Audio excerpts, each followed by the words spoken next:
kaip aš mokinausi dirbti su švytuokle.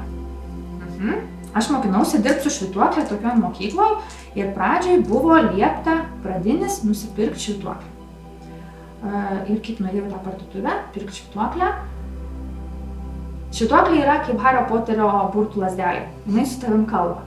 Tai reiškia, tu matai, kur yra tavo lazdelė ir tu žinai, kad čia tavo burtų lazdelė. Ir aš nusiunčiau, kad šita švytuoklė su manim kalba, na dabar matosi, kad jinai su manim kalba. Čia mano burtų lazdelė. O gavau atsakymą ne. Tau vaikeli reikia šitos. Matom, kad stovi ir dreba.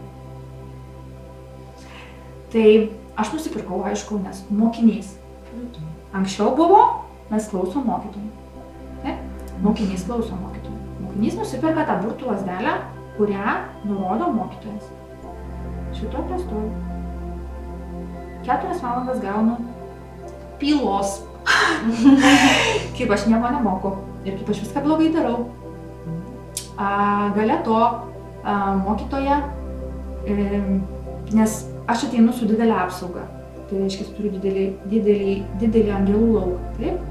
Per tas 4 valandas pylos mokytoja kišo rankas į bliūdą ir ją jisai suskilo. Suskaldė jinai tą bliūdą. Jis sako, oi, čia tu suskaldėjai. Yra tikimybė, kad aš suskaldžiau. Tada aš ėjau į tualetą, tai yra 9 aukštas, daugiabutis. Taip? Ir kanalizacija buvo sugedusi ir aš nešiausi kibirą, nes reikia nupilti tą tualetą, taip, nešiausi 10 litrų kibirą. Ir nutrūko rankeną. Ir tas 10 litrų kibiro ant kojų. Tai čia toksai viskas eina kaip apsauga, kad nesvarbu, kad ant tavęs 4 valandas gauni pylos, kad tu viską blogai darai, bet tavo vidus sako, kad tu viską teisingai darai. Ir aš dabar parodysiu, kaip mane mokino.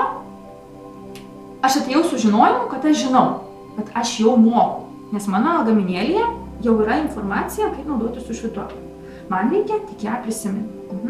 Aš galiu mintimis ir žodžiu balsu valdyti ją. Nes mano yra stiprybė, yra balsas. Kairė dešinė. Aišku, aš ją valdau balsu.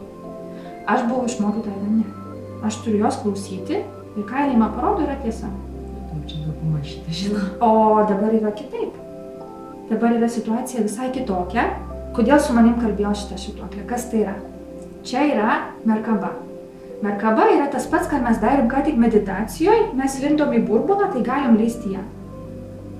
Galim leisti ją ir keliauti viršų. Tai yra mūsų apsauga. Tai yra keliaujam iki 7 būties plano ir grįžtam. Taip pat šitam. Kai rinkausi švytuoklę, tai buvo daug metų atgal, aš nežinojau, kas čia daiktas, bet nežinojau, kad čia yra Merkaba ir kad čia su reikia daryti. Tada čia yra koks akmuo, čia yra kalnų krištolas. Irgi to nežinojau. Tai kalnų krištolas yra tyrumas ir susijungimas su kanalu. Reiškia, tu gali sujungti dvasinį pasaulį su žeme. Tai va, tai būtent tai yra kodėl.